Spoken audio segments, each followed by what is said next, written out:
I'm really excited to have this opportunity to engage with you, specifically following the release that came out about 75 minutes ago.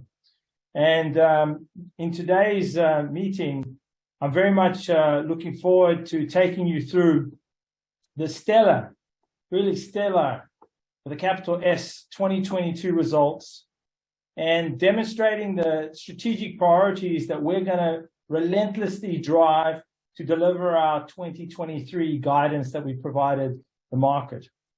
I'm also looking forward during the presentation, I will unpack the rationale behind the very responsible decision that we've made as a company to put on hold right now the commercialization of our cannabis and hemp business, pending stabilization of a highly volatile market and a very challenging regulatory environment.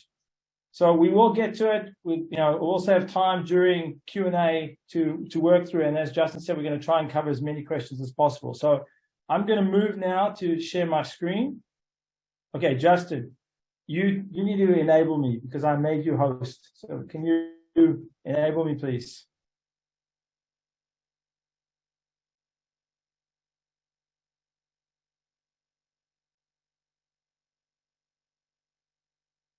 Justin, you there?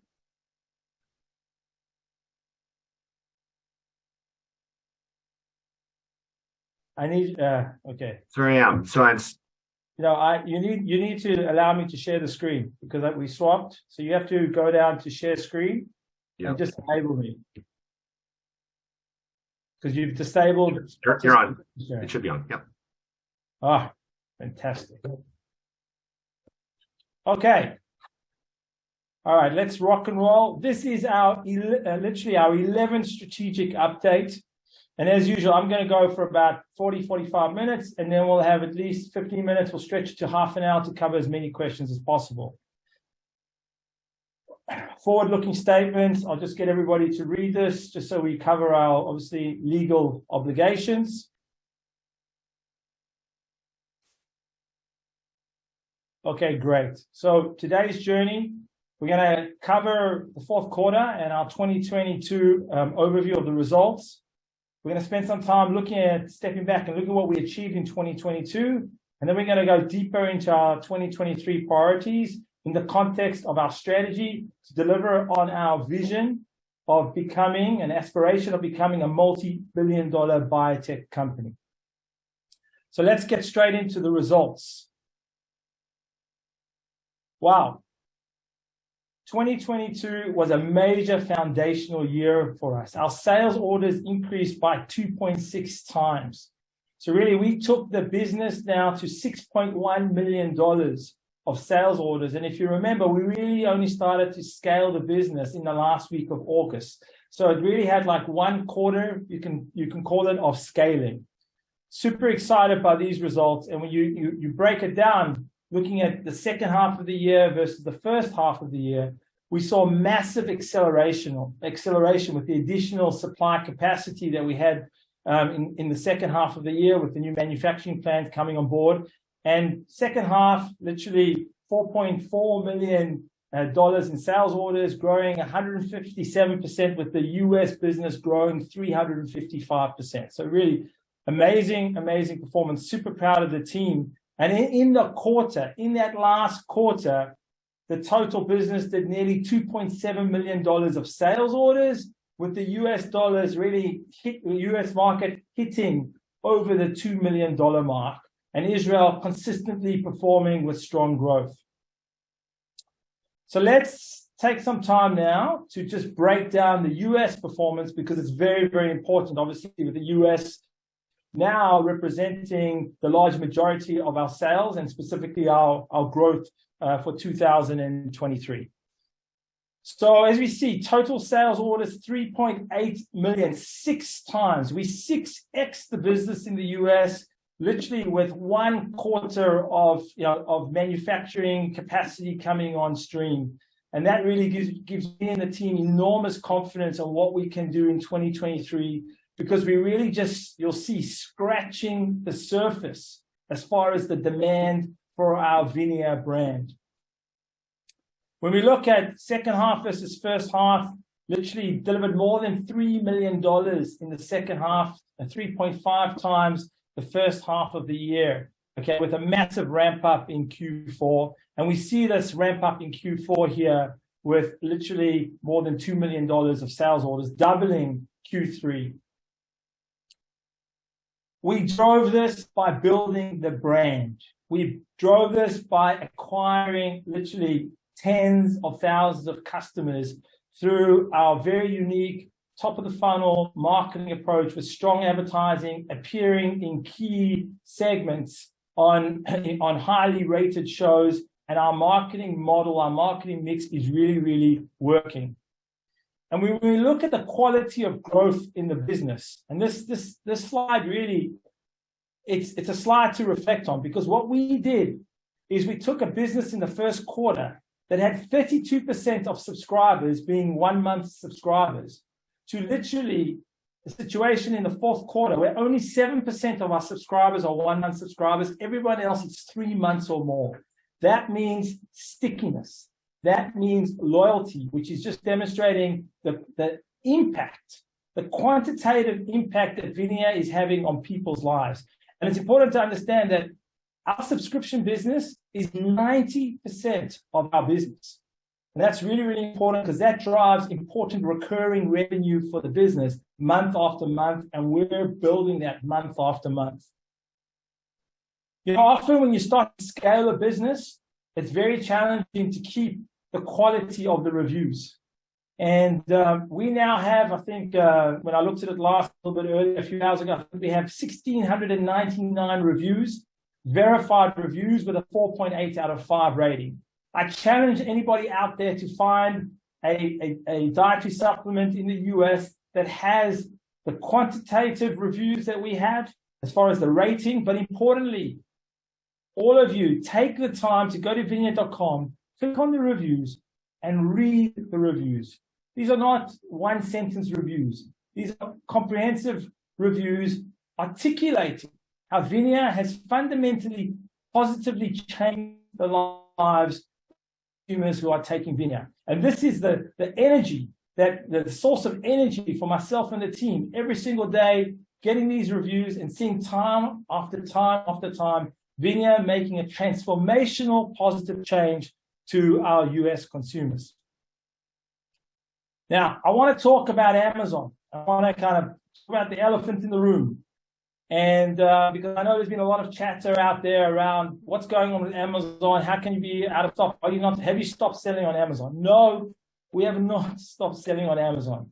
Our challenge has been that in the fourth quarter, we had such a surge of demand, unexpected demand that we drove in the fourth quarter, that we literally utilized every single kilogram down to the gram of VINIA powder. Everything that was literally in inventory was literally wiped out as we saw this massive onslaught of customer demand going into the Christmas holidays. As a result, we had to make some tough choices. And the choice that we made was that we have to look after our subscribers. We have subscribers that have been on the brand for long periods of time, and therefore we shifted our focus all to making sure that we were delivering on VINIA for our subscribers and people that were coming directly into our website. Amazon, as you can see, is very, very important. And I'm sharing with you here some critical scores on Amazon. The first one here you can see is Amazon has a conversion rate of 18.3%. The average conversion rate for a brand on Amazon is between literally 7 and 9%. So literally nearly double the conversion rate our Amazon site is driving, which really is, again, stellar, industry-leading performance. And then you can see our inventory performance index, 931 score. You can go and Google that and see what that means. Basically, what it means is the product comes in, it sits on an Amazon warehouse for a few minutes, and then it's out. In fact, in the month of November, we paid $8 in Amazon warehouse fees. Okay, so that's just so you understand. Amazon is critical. we want to make sure that it's a significant channel for us in 2023. We're now ramping back up on our production as we go into February and March. And I'm quietly confident in the month of March, we will be back in Amazon. And over time, once we have consistent supply in Amazon, Amazon will then allow us to go to subscription. It doesn't happen overnight, but it does take maybe 4 to 6 weeks of consistent supply. And that's what we're going to be focused on as we ramp back our supply. We're bringing on board additional drying capacity to be able to ramp up our business in the second and third quarter. Again, being very, very transparent, the first quarter so far has been very challenging for us because we depleted all of our inventory that we had in that fourth quarter because of the huge surge in sales that you see here, driven by the stellar performance. And we're managing this now. The first quarter, we pulled back a little bit on marketing to make sure that we're able to meet demand, but I'm not worried about it because second quarter, third quarter, and fourth quarter, when you see the plan, you'll see a massive ramp up across the business. So hopefully that addresses a lot of the questions out there that I've seen in the last few weeks related to Amazon and also talking about supplying the business. And I'm happy to circle back, Justin, at the end of the meeting to talk more about this. Let's talk about Israel. Israel is really important because Israel for us is a proxy around looking at performance of the business because we've been operating in Israel now for literally, I think it's 11 or 12 quarters. So Israel last year had a great year, 32% growth, amazing performance. This little country, literally $2.3 million in sales orders, a country of literally 7.5, 8 million people. Second half was also better than first half, 24% growth. And congratulations to Michael, Itai, and the team. Really fantastic performance. And then you look at it by quarter, again, strong growth every single quarter. Fourth quarter growth was actually 14% because of the Jewish holidays. You've got to look at working days. And you can see in the fourth quarter, we had literally 7 less working days than in the third quarter, showing an average growth of 14% per working day. So great performance. And then when you look at it, we're growing more customers, right? The market's not saturated. There's so much more that we can go. And we had literally the best quarter as far as customer acquisition was concerned. And then have a look at this.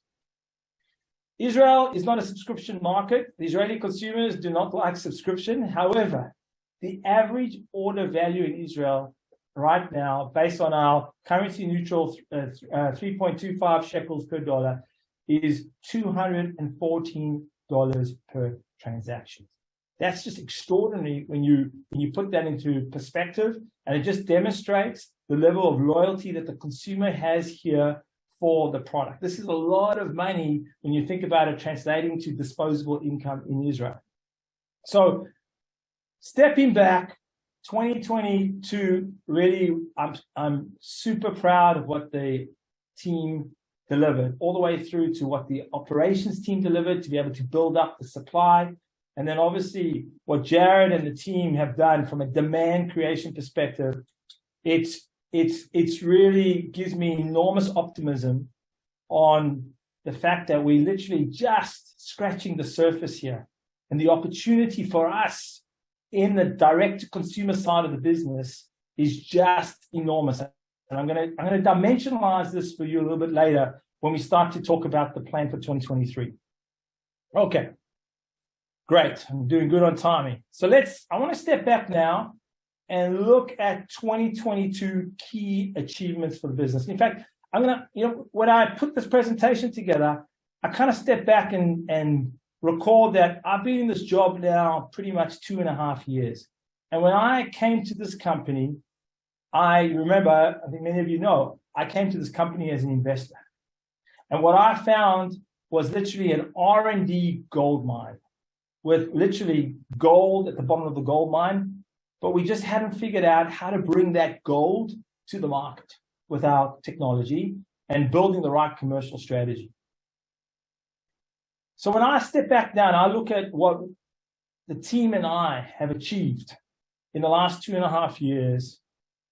We've really built some significant foundations to grow a multi-billion-dollar business. And let's dimensionalize this. There's really three major achievements that I want to articulate.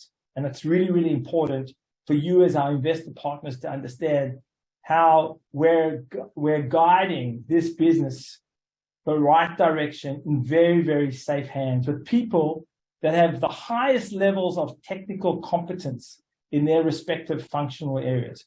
We've built a best-in-class, purpose-driven, end-to-end organization. It's a fully fledged end-to-end organization today. With all the capabilities, we have great thought leaders and people that are doers, are all about action.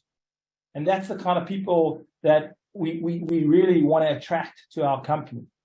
And then we've also built a world-class advisory board. When you look at the caliber of people sitting on our advisory board, every one of these people I look up to just with their enormous technical and professional experience and continuous validation of major success and capabilities. And I want to welcome, publicly to the Scientific Advisory Board, Dr. George Garibaldi, who really is a thought leader in his industry. Dr. Garibaldi was previously his VP and Global Head of Clinical Neuroscience at F. Hoffman La Roche. Prior to Roche, he was Head of Psychiatry and Geriatric Psychiatry at Novartis and the Neuroscience Therapeutic Area Lead at Janssen Pharmaceuticals. So this is the caliber of people that we continuously are attracting to our business. And these are people that, all these people are actively involved in helping myself and the leadership team guide through the many challenges that we have in growing a business and making the right strategic choices time and over again. Secondly, I'm really proud of the fact that we've driven transformational revenue growth fueled by a highly functioning marketing and commercial machine. And this marketing and commercial machine, you'll see in 2023, is going to start to get more and more efficient as we start to put more products through this marketing machine. And that's going to really drive significant more revenue and then efficiency, marketing efficiency, and which will flow through leverage to the bottom line as we look to really drive profitability in the fourth quarter of this year. And thirdly, we have defined a very clear strategic vision to deliver on our aspiration of building a multi-billion-dollar biotech company. And I'm going to take the time tonight to take you through what we call our Botanical strategic sphere, which really drives every strategic decision that we make across the business, because I think it's important for you as investor partners to understand clearly the strategy of the company, and importantly as well, what drives our decision-making on a day-to-day basis, and then obviously on a strategic basis in the context of some of the tough, responsible decisions that myself and the board have had to make, specifically in light of our decision to put on hold the cannabis commercialization. It's important when you step back to understand that this business has amazing momentum. And momentum is something that you hold on to and you nurture. And we're now nurturing that momentum because it's so important. And it's important because ultimately we're all maniacally focused on delivering in 2023 3 times the revenue and making sure we get as close as possible. And that's me just driving the organization with a strong vision to do what it takes to get as close to being break even in the fourth quarter. And we're going to have to raise additional funds to get there. And we're working through that process right now. But what it means is we have to operate in a very, very efficient way, which really means focus. And again, one of the reasons why we need to drive responsible decisions across what we do and what we decide not to do.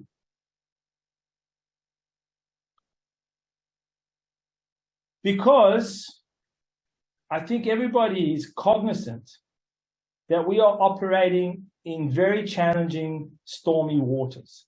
The markets are highly volatile. Access to cash at the moment at palatable rates is very, very, very challenging. So we have to make really, really smart decisions regarding what we do and what we don't do. Somebody once said to me that strategy is choosing what not to do. And in that context, I want to share a quote of Jimmy Dean. Some of you may not know who Jimmy Dean is. He's a famous country western singer. You might be thinking, what does an Australian know about a famous country western singer? But he's also was an entrepreneur, a great entrepreneur. And Jimmy said these great words. He said, I can't change the direction of the wind, but I can adjust my sails to always reach my destination. And my shareholder partners, this is what we have done right now. And this is what a responsible CEO needs to do, and not have the crime of passion to run down a path in a specific category or segment where literally it's being taken down to the bottom. And that I'll unpack a little bit more when we start to talk in detail about cannabis. But what it means is that we've had to shift some of our short-term priorities to ensure that we minimize risk, maximize revenue, anticipate profitability, and specifically for all of you on this call, including me as an investor in the company, minimize shareholder dilution. And I want to now take some time to share with you the priorities of 2023 in the context of our strategy that's going to be able to allow us to drive that vision of being an aspiration of being a multi-billion-dollar biotech company. I know this looks a lot, but I'm going to take the time now to break down each of the layers. So each of you walk away tonight and you understand clearly what is BioHarvest Sciences' strategy. Hey, Alon. Yeah. I just noticed there's a lot on this slide. If you go full screen, it might make it bigger for people. Okay. Am I not full screen? Okay, one sec. I'm seeing your notes on the side. I just noticed. Oh.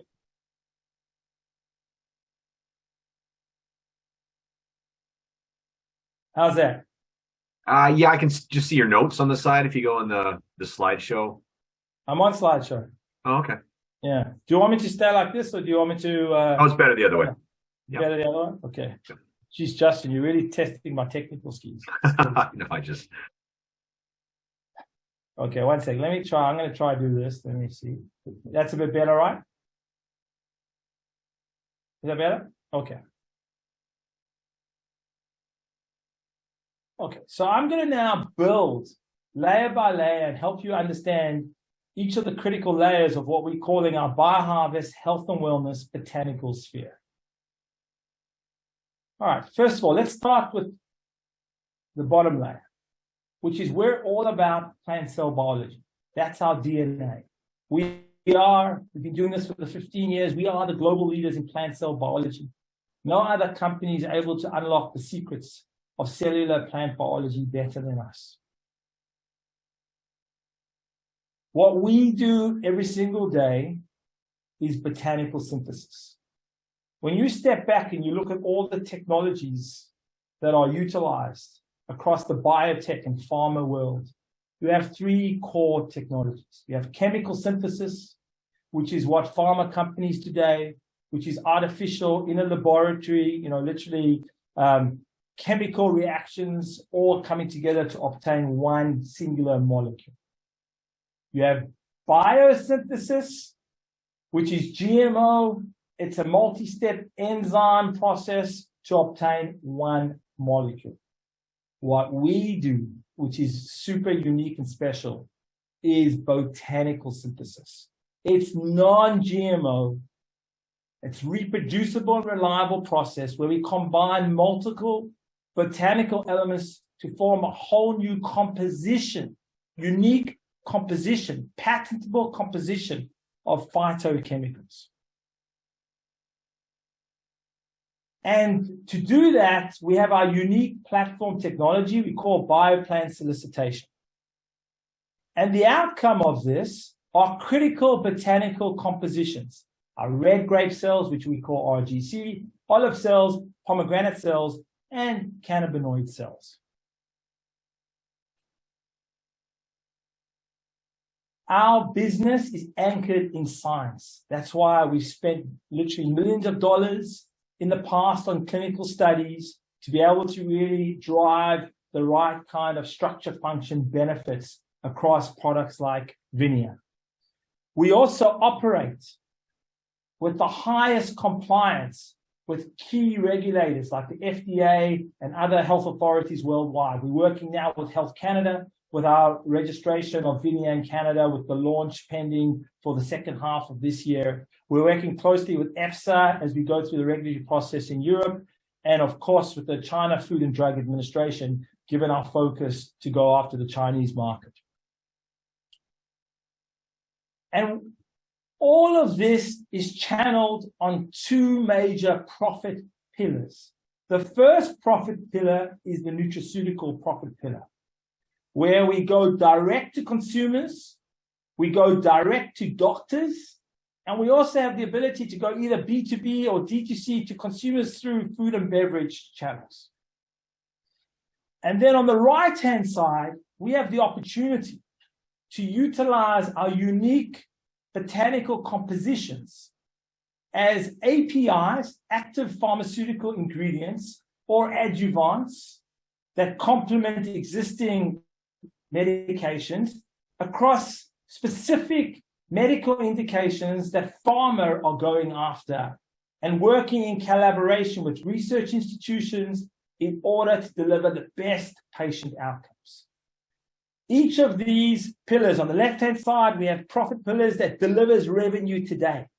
On the right-hand side, with the pharma side, it's delivering profit in the future, but also you will see later in the model that the research we do in this area has an opportunity to also have a very quick payback by allowing us to quickly implement learnings and findings in the dietary supplement nutraceutical space as well.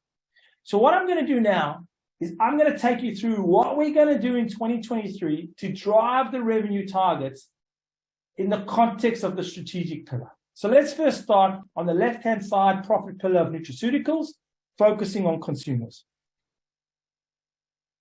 I want to start by helping dimensionalize the size of the prize we have in the US. And probably the best way to do this is by sharing with you the results of a survey that we did with more than 500 respondents that came to our website. These respondents were not VINIA customers. They came and they did the survey before, and some of them came through to buy VINIA and others didn't. But it gives us a really good understanding. You can see roughly 50-50 blend between male and females, and predominantly the population was 41 and above. And we asked these people like 10 critical questions, and the answers are really telling, and they dimensionalize for all of us how big the opportunity is for a product like our red, literally our VINIA red grape powder product.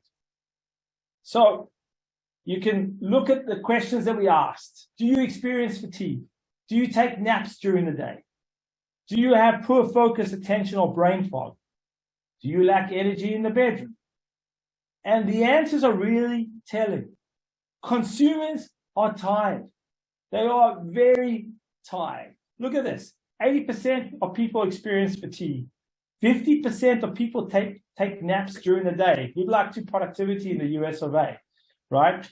Amount of people that have challenges from a poor focus and brain fog perspective. It's all blood flow related. And then, of course, concerning amount of people that have lack energy in the bedroom. We also see that fatigue is extending to many aspects of people's lives. Shortness of breath when running, 65%. Poor recovery, 57%. Joint discomfort or muscle cramps, 80%. 50% of people not having the energy to keep up with their kids and their grandkids. And then as part of the aging process, so many people experiencing the many symptoms of poor blood flow that happens as you go through the aging process. 61% of people having cold hands or feet. 65% of people having numbness or tingling.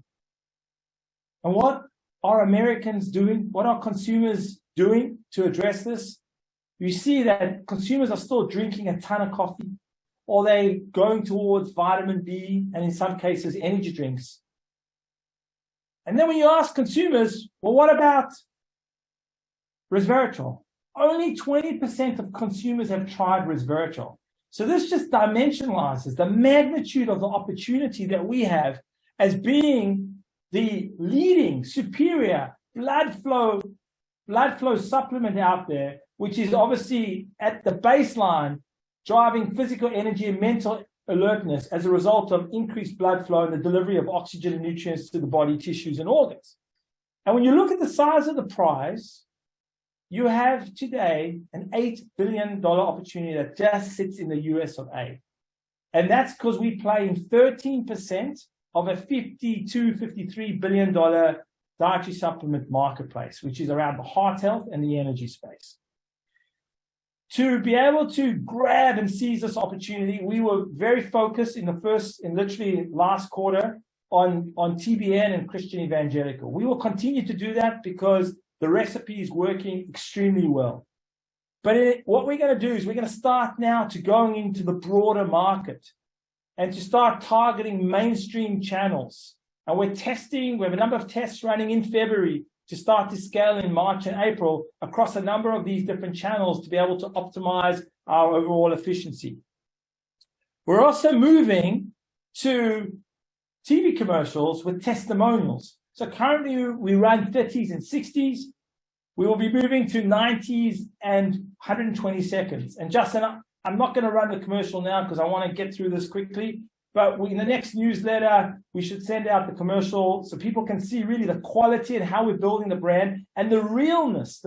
These are real people who've been on VINIA for 3-4 months, articulating the dramatic change that it's had on their lives from obviously a positive perspective. We're also going to be taking the brand younger because we know that VINIA has significant opportunity when we go after a younger audience. And we have partnered with Yo Murphy, a major former NFL wide receiver who currently is training college students to take that next level to the NFL. And right now we have 33 college students who are training like crazy to go into NFL on VINIA. And in fact, the latest I heard that 17 of the 33 who are utilizing VINIA as part of their overall nutrition portfolio have been chosen for the combine, which basically is the key process where the scouts come in and pick you up into the NFL teams. So this is going to be a great way for us to really start to build the brand in that younger audience. And we haven't even started, and you can imagine what this can mean from an overall demand creation perspective. Now let's talk geographically. We as a business, we have a lot to do in the next 12 months. Geographically, as I said, it's Canada in the second half, and we're very far down that process with Health Canada. We are already selling in Philippines and in South Korea, and we're seeing amazing traction. And we've got great partners, integrative specialist partners that are working with us through the right channels to seed VINIA in these markets. And then there's the holy grail of China, which is literally a market that is roughly today 80% of the US market. And with the growth in China and per capitas, no doubt in the next 5 years will usurp US as the #1 dietary supplement market. And we have a critical role to play there now through what they call international e-commerce, where many Chinese consumers access international e-commerce Chinese sites to buy brands sold in markets like the US and Europe. And we're going to be starting to sell by the end of the first half of the year in China through that particular route to market. And then we're working through the regulation process. So over the next 3 years to be able to sell locally in China. And because we are the gold standard of piceid resveratrol, or I should say the gold standard of resveratrol, the only producers of piceid resveratrol from the skin of the red grape, in China today, the competition, which is polyginum, cannot be sold as a natural supplement because it's part of the Chinese pharmacopoeia. So once we get local regulation in China, Chinese market is ours. And so we're building. It's going to take time, but we're building towards that. But we can start to build the brand now through international e-commerce. Super exciting.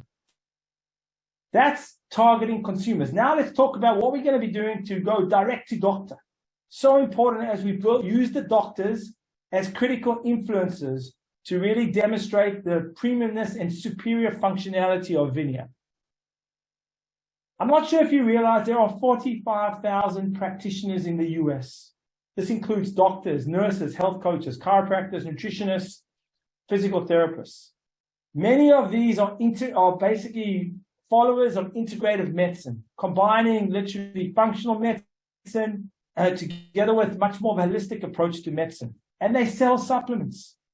So we're now working closely with Dr. Brian leading this channel, focusing on driving our business in this channel.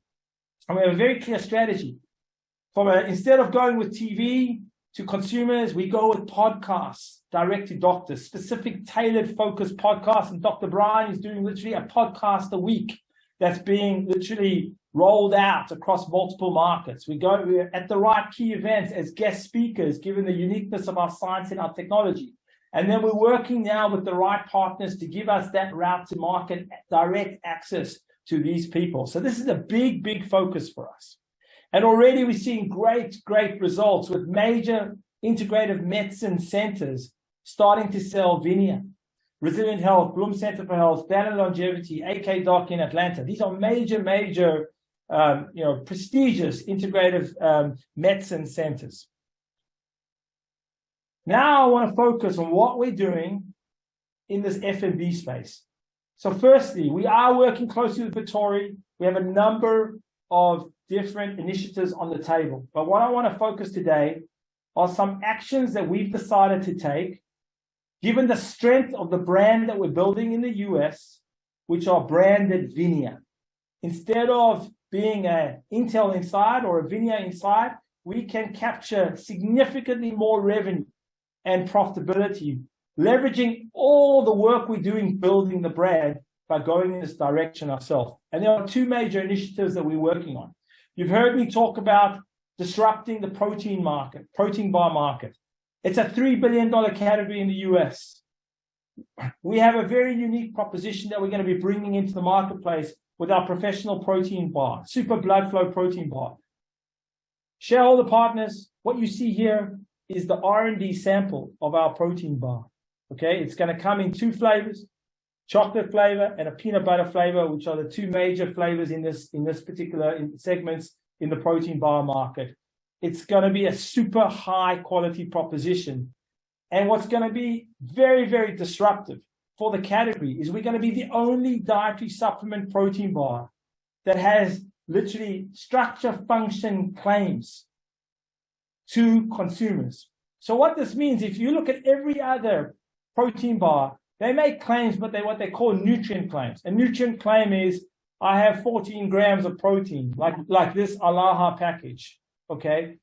Our functional claims, and because of our science and because we're launching a dietary supplement, protein bar, which is super disruptive in this market, we can make key claims like our improved physical energy and mental alertness claim that we make as a result of the increase in blood flow.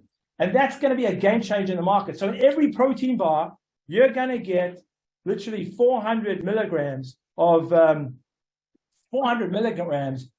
VINIA in every single protein bar. So it's a critical value driver. We're going to take a small premium, but look at the value that you're getting. So it's a real game changer.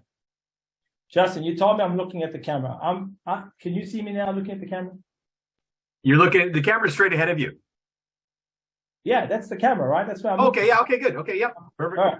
Okay, it's going to be 100% plant-based, no allergens. We've taken enormous care, and we're super excited because this market is huge. And again, we're going to be structure function claims versus everybody else just making the nutrient claims. So very high ability to differentiate ourselves. And I want to just give you some perspective of how big this is and how important channels like Amazon are in this case. This is what we call a scan of Amazon. There's a special app you get. You can actually scan Amazon and see how much revenue every single SKU, every stock keeping unit, so every single item is doing. This is just a scan of the first 10 items on Amazon. $11 million of revenue per month. And there's probably 150 different SKUs. This is like a $600 million business on Amazon. And we're going to play aggressively in this area with a highly differentiated proposition, delivering all the goodness of a protein bar with the magic of vineyard inside. I want to share with you the other disruptive idea that's really starting to get significant momentum as we start to engage with key potential partners. We are going to be disrupting the in-home and at-work coffee market. The major play, we will start from the decaf side, okay? Why decaf? Because unfortunately, people who drink decaf coffee, they drink decaf because they can't deal with the caffeine kick. It's just too challenging for their systems to be able to tolerate. But what if we could give them the caffeine? What if we could give them that sustained energy, not kick, a sustained energy from increased blood flow that Vinia can deliver by taking a Vinia K-cup or a Vinia Nespresso capsule every single day. This is a huge market. The US decaf coffee market is $4 billion. Dr. Yochi and the team have done all the R&D on this. We've done the stability work. We've done the work to make sure that the amount of parsley resveratrol is stable at high temperatures. Literally, this is months of work that's been cooking in the back offices, knowing the opportunity. The decaf market, when you think about it, 32% of people in the US drink decaf coffee, and 18% are only decaf drinkers. It's significant. So there are players out there that are going after this better for you coffee space. VitaCup is really the only player in the space.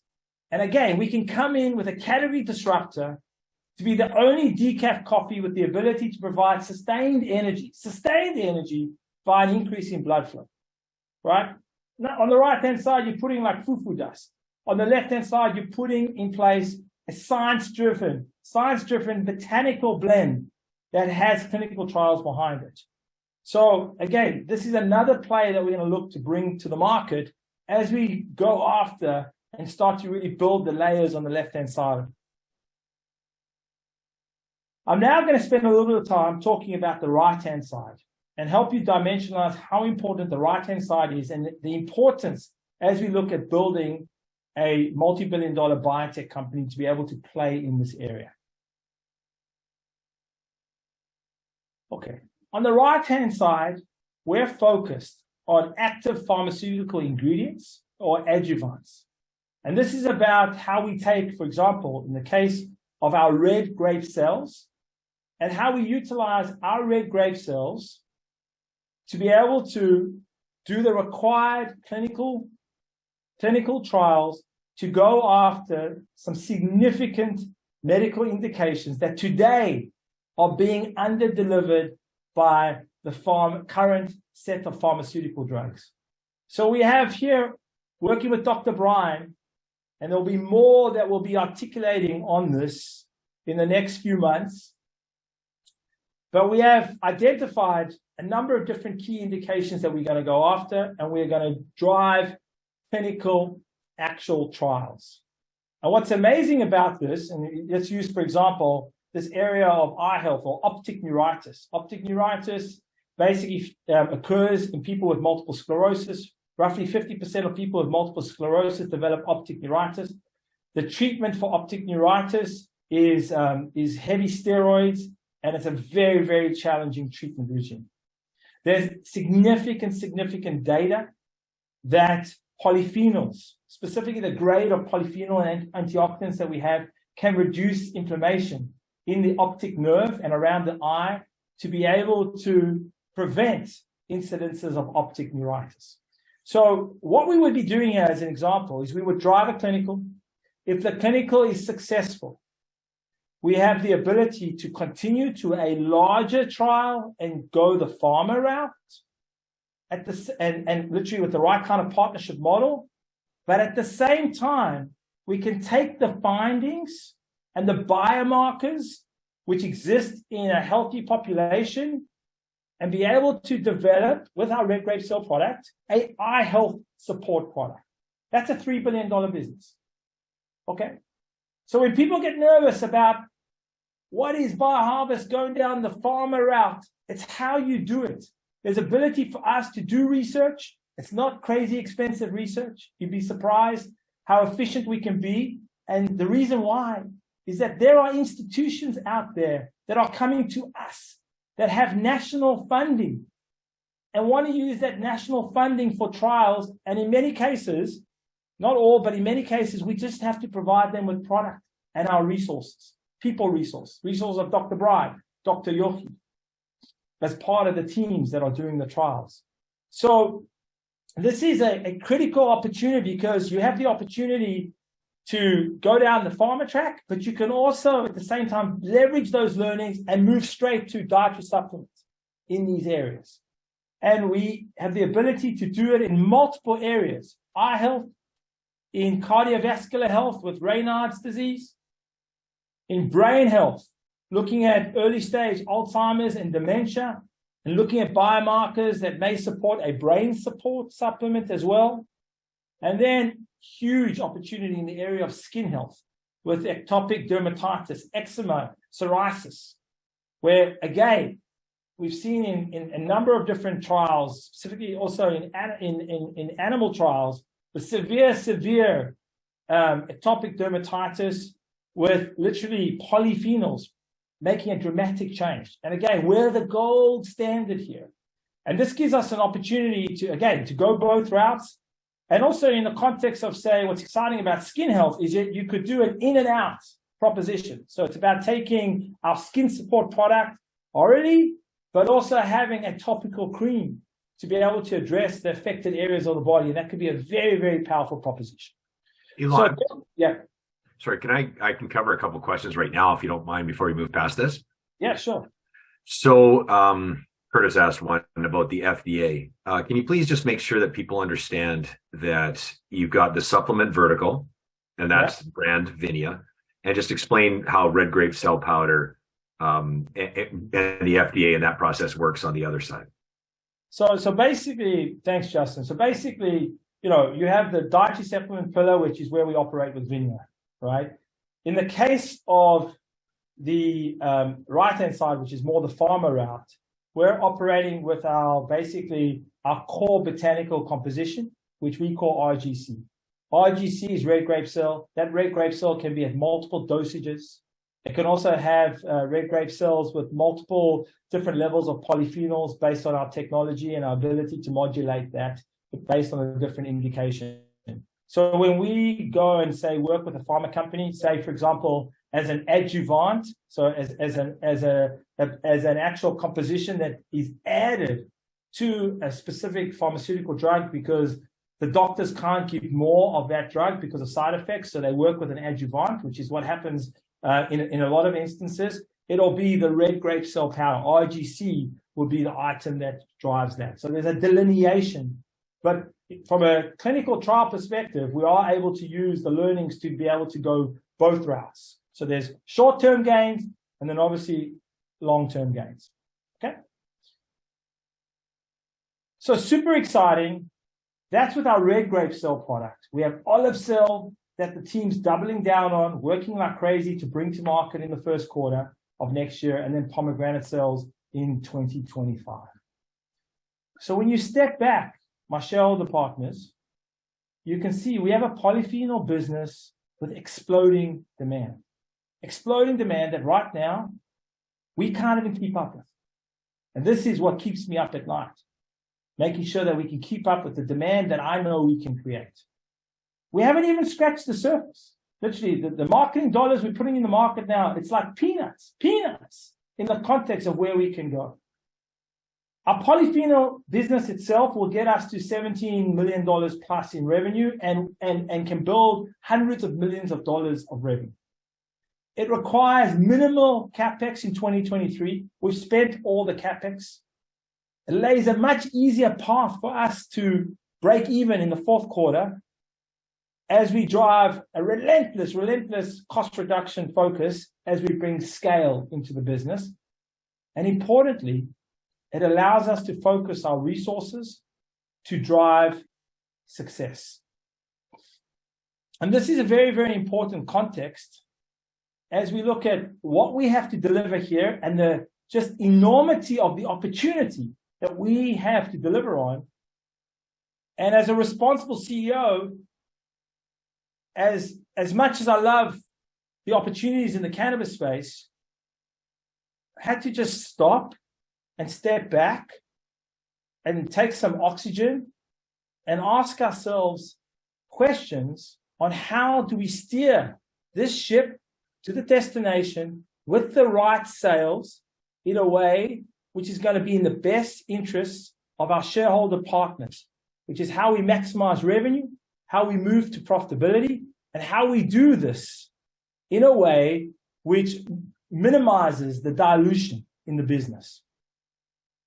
So that's why, from a cannabis perspective, right, on one hand, understanding the enormity of the opportunity on polyphenols in a business that's exploding in demand, and then you've got to start to look at a category like cannabis, which over the last 6 months, specifically in the last 3 months, is imploding, absolutely imploding, day after day after day, with more and more announcements coming out. And frankly, entering into the cannabis market carnage today, and I use the word carnage very, very selective because it is carnage. It's a race to the bottom right now. And I don't want to be part of that. It's a vicious spiral. And frankly, that would be reckless and irresponsible for the company. And these are the tough decisions that myself, the leadership team, and the board are making in the best interests of all of us, of the shareholder partners, because we're all shareholder partners. And that's why we made the tough but responsible decision to put on hold commercialization until market conditions stabilize, until the regulatory environment has clarity, and also we have the resources, both people and financial, to be able to do both of these things. Otherwise, the lack of focus will be a major catalyst to really slowing down the momentum that we have. Now, it's important for me to say the R&D activities in the context of pharmaceutical-grade cannabis will continue because we really believe in that, and we want to make sure we nail that. And importantly, this decision there's no financial impact on our 2023 revenue guidance because we had planned for cannabis to come in and hemp to come in way back at the end of the year. And whatever there was there is easily made up from an overall, VINIA opportunity perspective.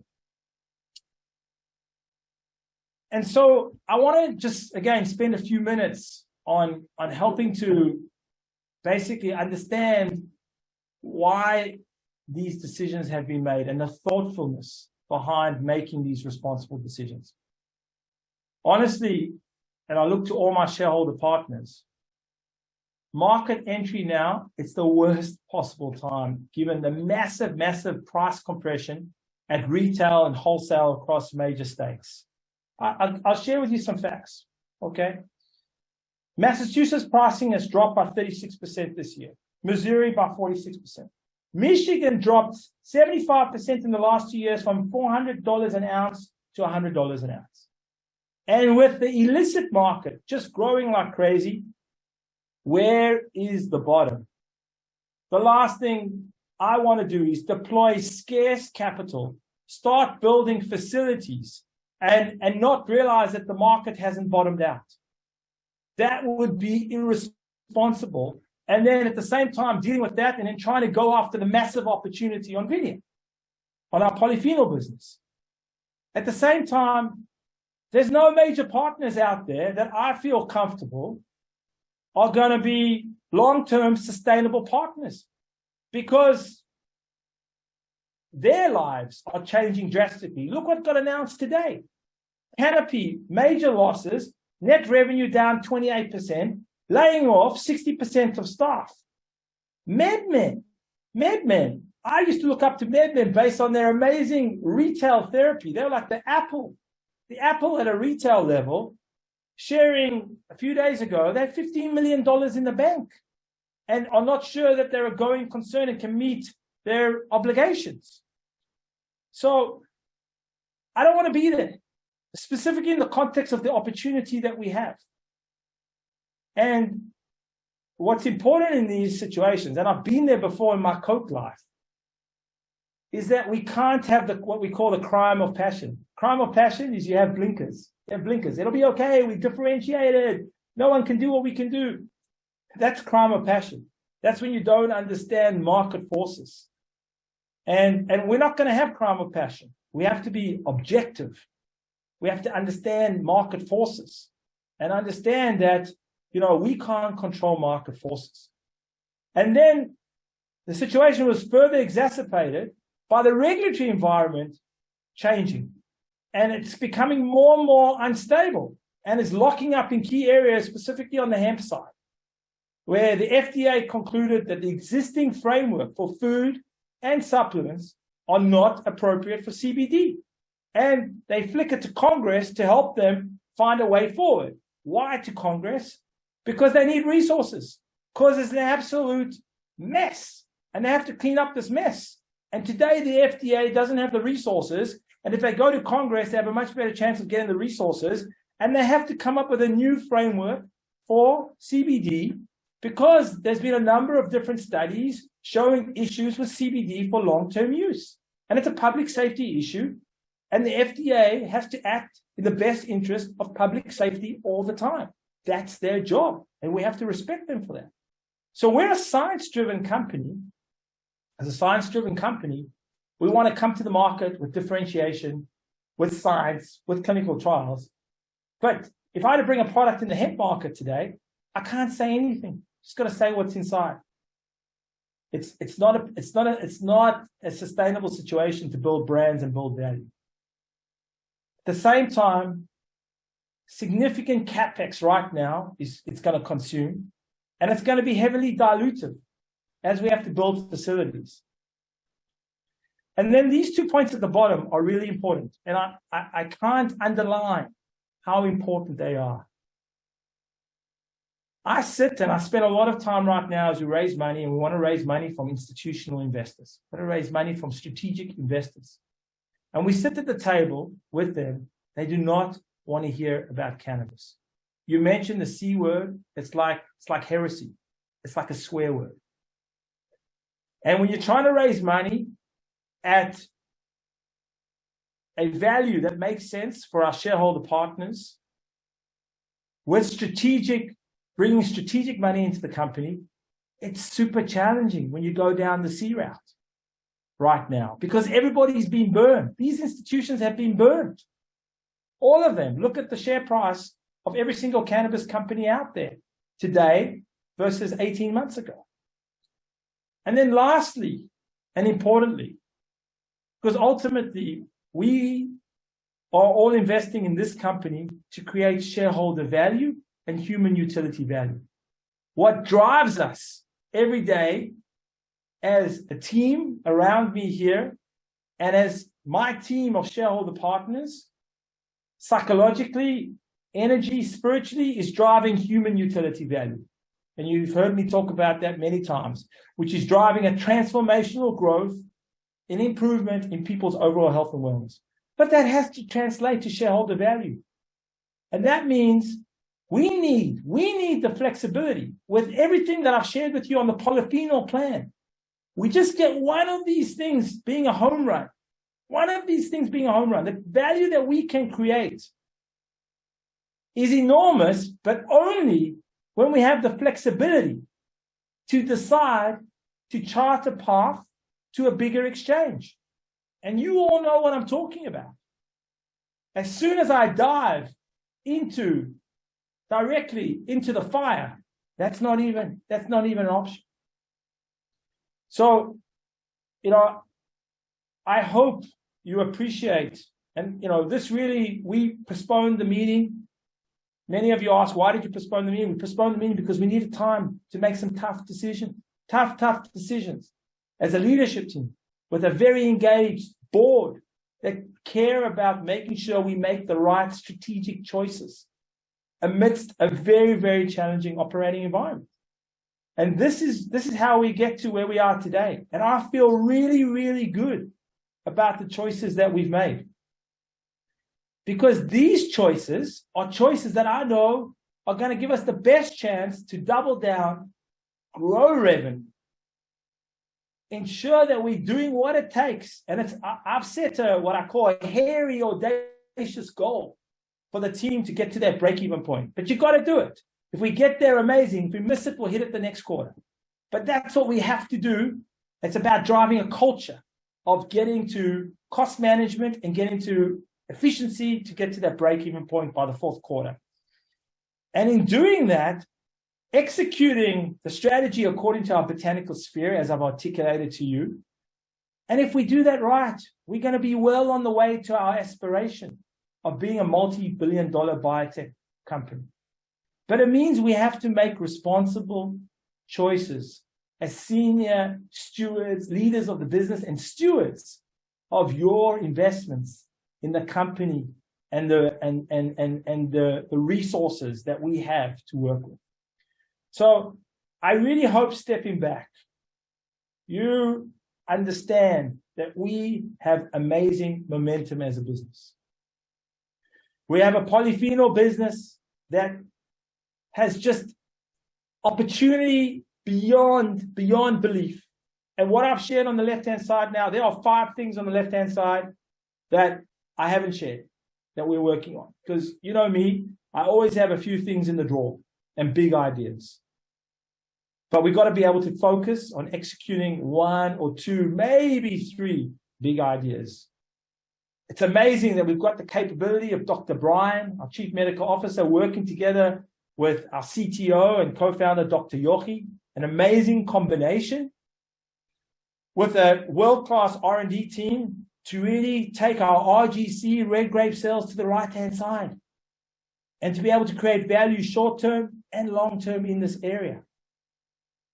And then you can hopefully see the responsibility that we're taking in stewarding this amazing gift of God that we have, this technology that we have, in the right way to maximize human utility value and shareholder value.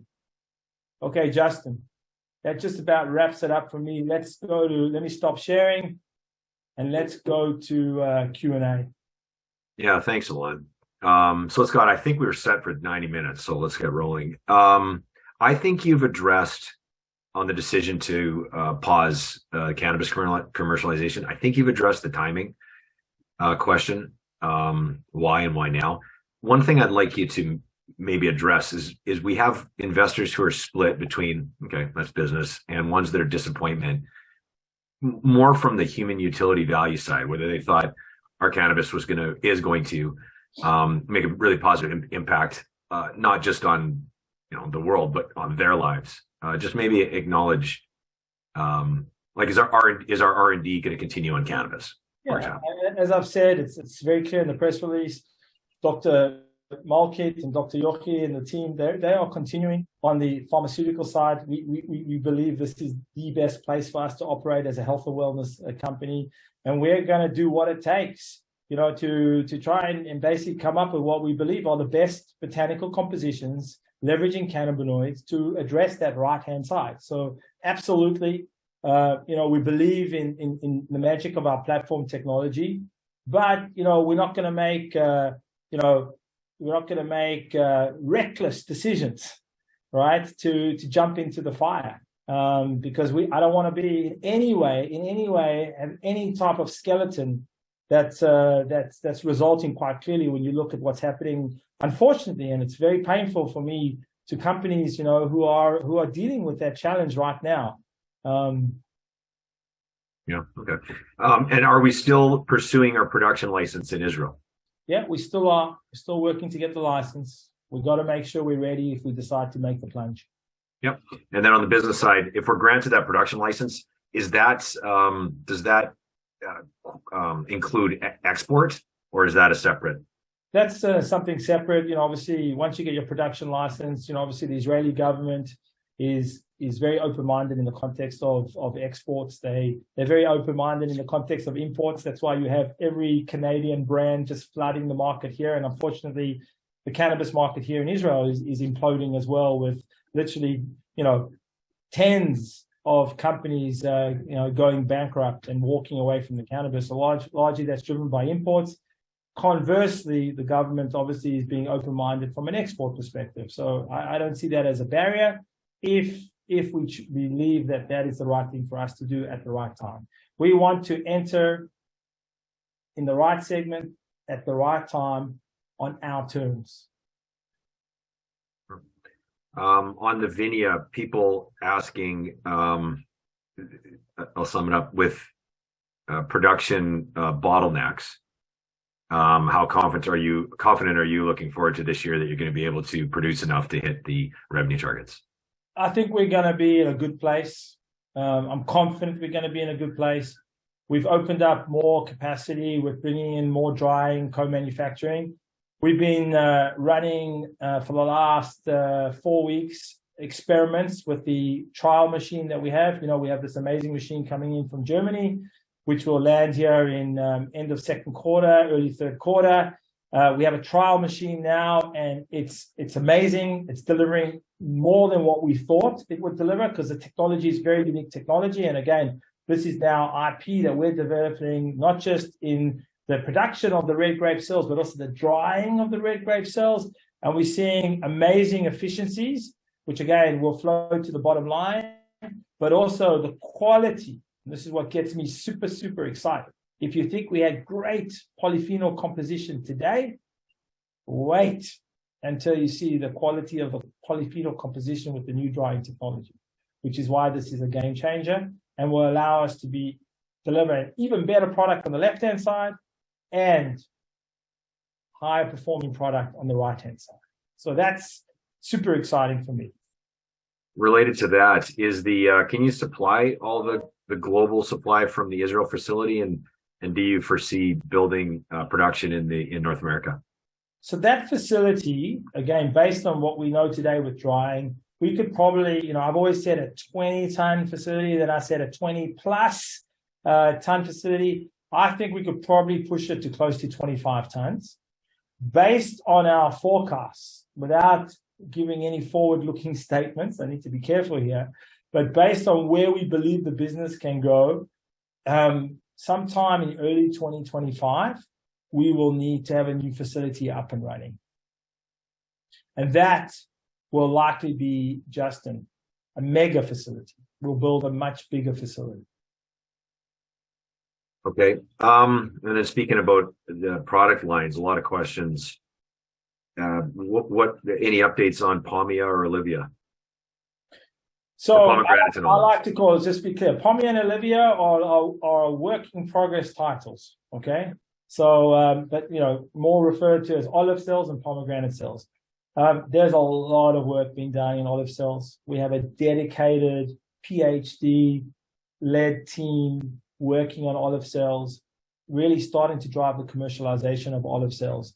The olive cells, they look sensational when you see it in the bioreactors. When you see, obviously, Vinia in the bioreactors, you see that beautiful purple. The olive cells, you see literally this bright green with this verboscoside glycoside, which is the key polyphenol that we have in it. Literally, you can see it in those beautiful green cells. And we're working hard on really driving the scalability. And also, I believe we're very confident that the drying technology will be the same technology, and then bringing that to market in the first quarter and working with Dr. Brian on focusing on the different conditions that we want to go after, starting with in vitro testing and then going into some small stage clinicals. So at least when we launch the product initially, we will have some of that scientific mojo behind it, but then we will continue to invest.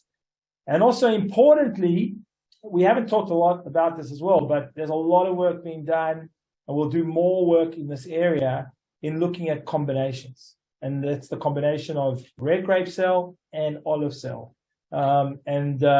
Again, that gets even more exciting 12 months later when we start to bring pomegranate cell into the mix. We have a very, very unique combination of polyphenol compositions that can be blended together to really drive significant human utility value. Excellent. What time is it there? In Israel right now, it's like 10:15. Why? People are commenting. So that is the VP of Finance and our Chief Technical Officer in the background. Yeah, People are commenting. This is Bob behind. Where is Bob? Oh, you're seeing the reflection. Yeah. Dr. Yoki's here. Everybody's working late. Finance is here. Yeah. This is the commitment that the leadership team has to our shareholders. I love it. How about timing? A couple of timing questions. You mentioned the energy bar. What kind of timing on that being in market? Look, I'm really optimistic where we can try to push really hard to get it in the market end of the first half, early second half. We're final stages of R&D right now. There's a huge amount of work to perfect those bars to get the right taste, the right texture. But I think we're nearly there. We've got a final round of taste testing that we're going to hopefully do on Sunday. And hopefully we can sign off on Sunday. And if we sign off on Sunday, then it will move pretty quickly. If we need to go through one more round of R&D, it'll pushes us back each cycle probably about 3 to 4 weeks. But we're going to do it right. My experience on launching new products, get it right from the beginning. Take your time, do it right. We'll launch it the right way. You want to have the best tasting proposition. To be out there, plus obviously all the benefits of Vinia, and we're really excited, and the marketing team's super excited because to bring, what we've done, and people don't realize this, is that go to other e-commerce companies, they have 100 SKUs, right? We have one. We've done all of this with one SKU. Okay, 2 SKUs. I have a 30 and a 60, right? But it's really one SKU, right? So what's going to be great is bringing in the protein bar. This will help us a lot. We'll drive a lot of efficiency. We can do combos, buy 3 months and get a 12-pack. There's so much that we can do. And also it takes the marketing dollars and it spreads the marketing dollars, and we can drive way more efficiency.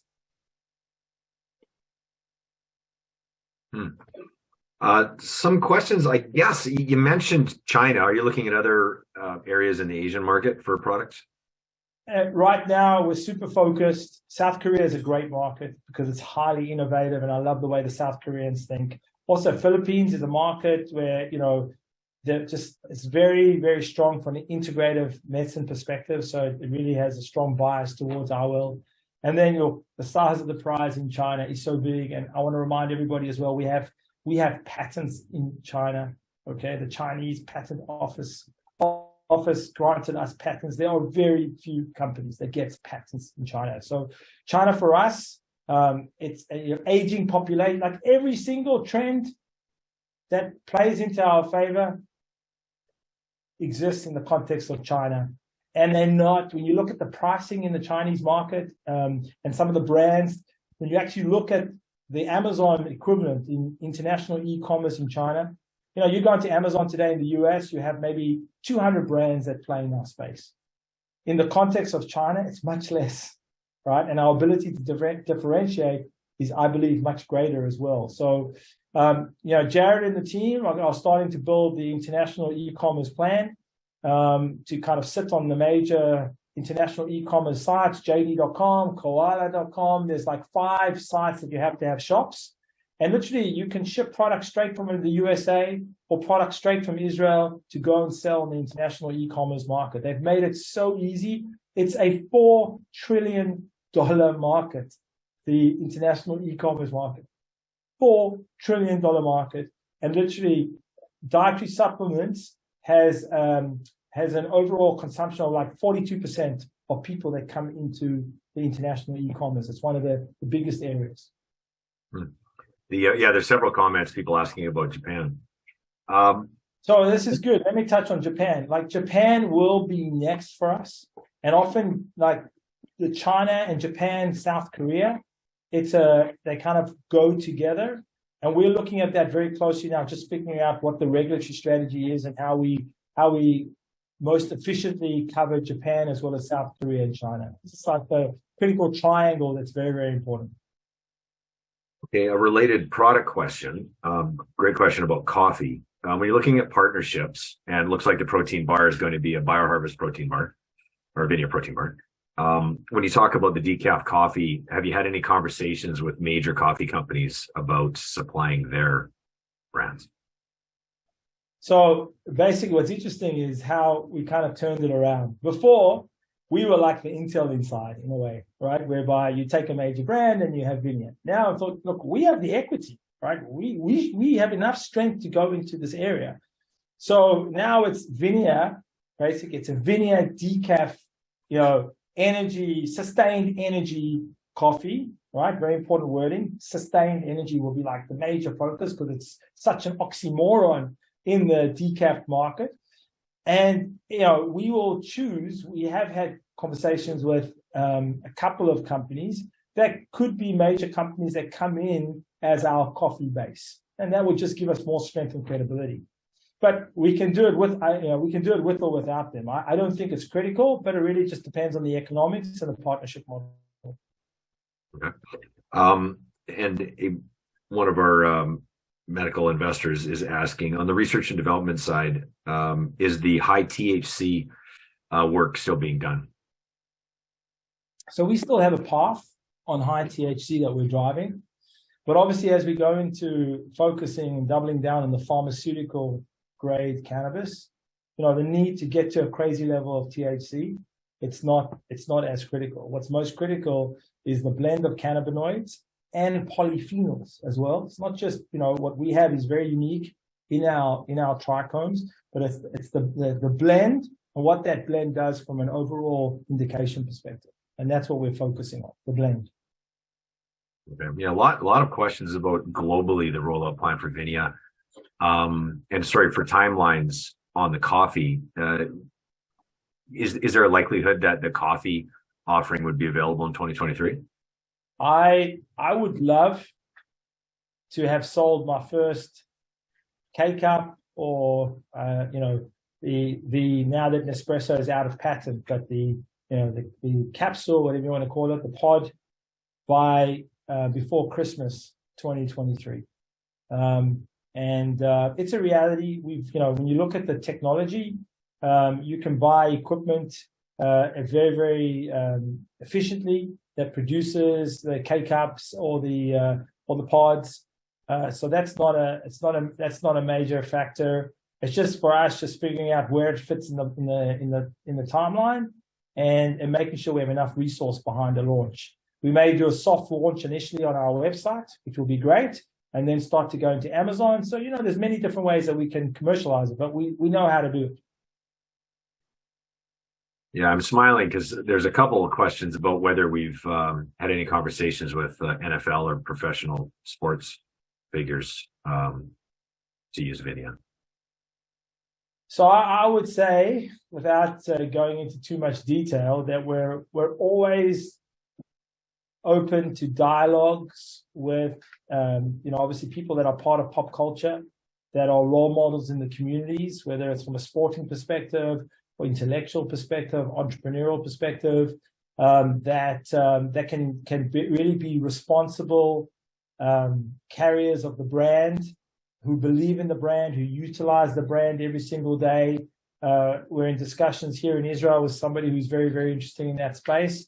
And, we are always looking for the right opportunities. And we're starting to get a lot of interest that's coming towards the brand as people start to hear about Vinia through social media, etc.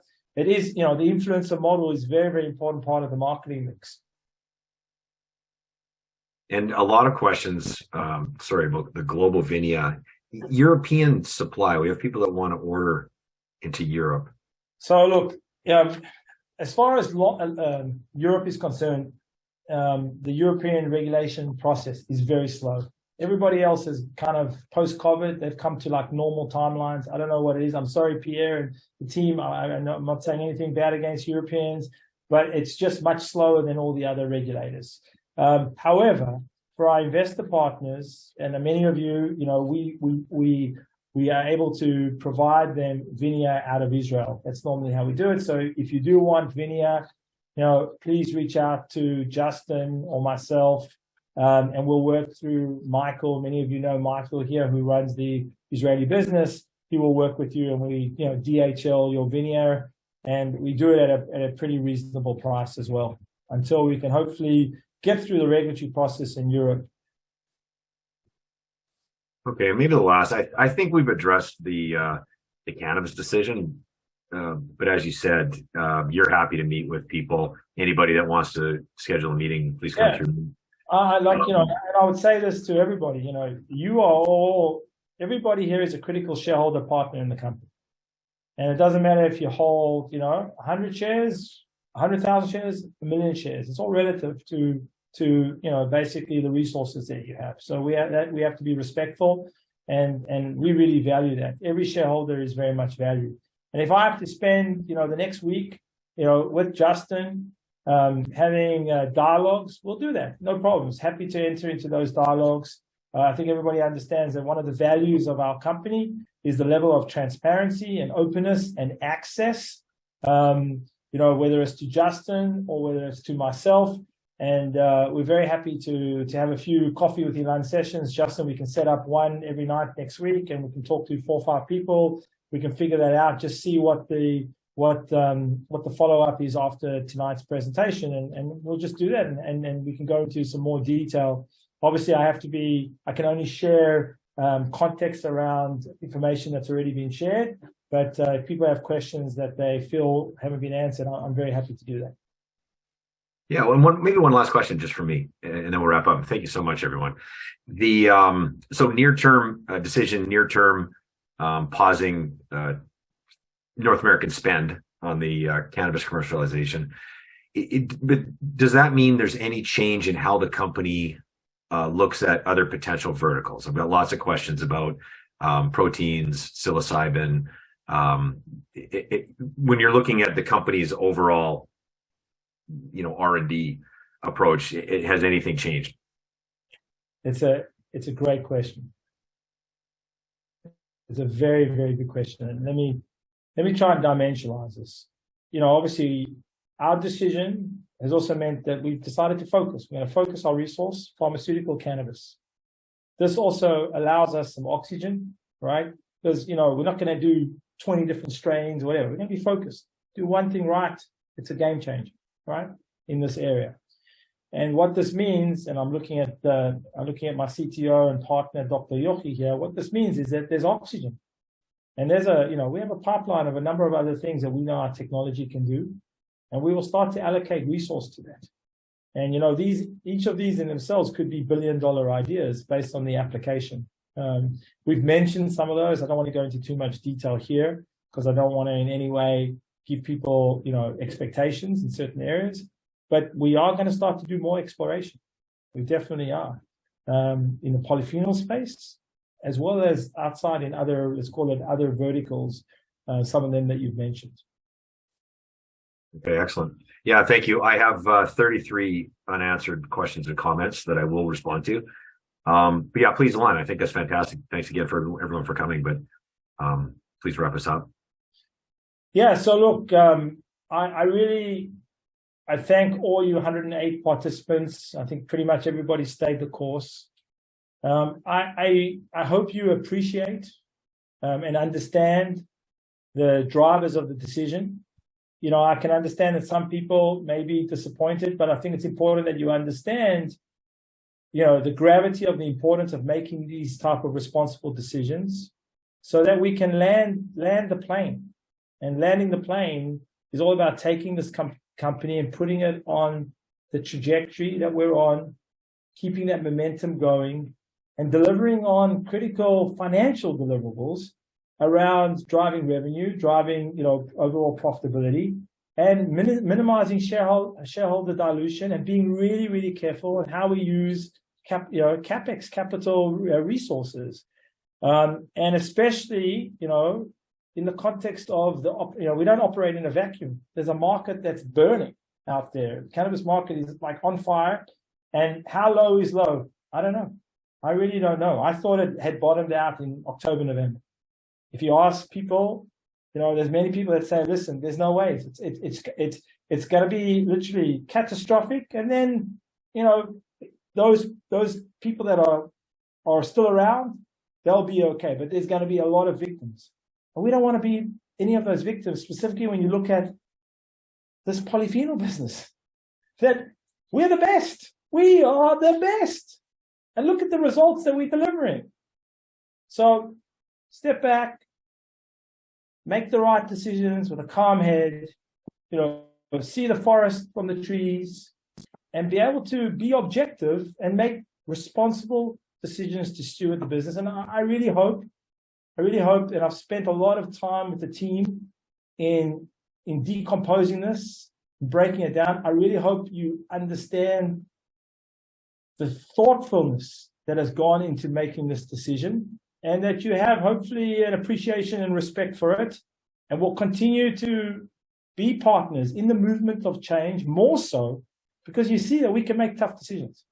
We can make tough decisions. That's what you pay me. You pay me. You employ me. That's what you pay me to do, to make those tough decisions together with the board. And I have an amazingly supportive board and chairman who have literally, guided me and supported me in this process, because it hasn't been easy. There's been a lot of discussions, a lot of time, a lot of focus. A lot of people care a lot about this business. Their hearts are in this business. So thank you for your time, and thank you in advance for your support. And I'm sure we'll be speaking in some cases over the next few days. And really excited. I'm really, really excited about what's coming down in the next 90 days. We've got amazing marketing coming down. There's a lot going on. Also, you'll start to see on the right-hand side, right? Without me giving away any of our thunder, Justin. But yeah, it's going to be another amazing fun ride that we're all going to go on together in 2023. And I think when we look back at the end of the year, we'll all look at this and say, wow, okay, it was tough, but it was the right decision. And look, we're much better off for it where we are right now. I'm really confident about that. So thank you, everybody. Thank you for your time.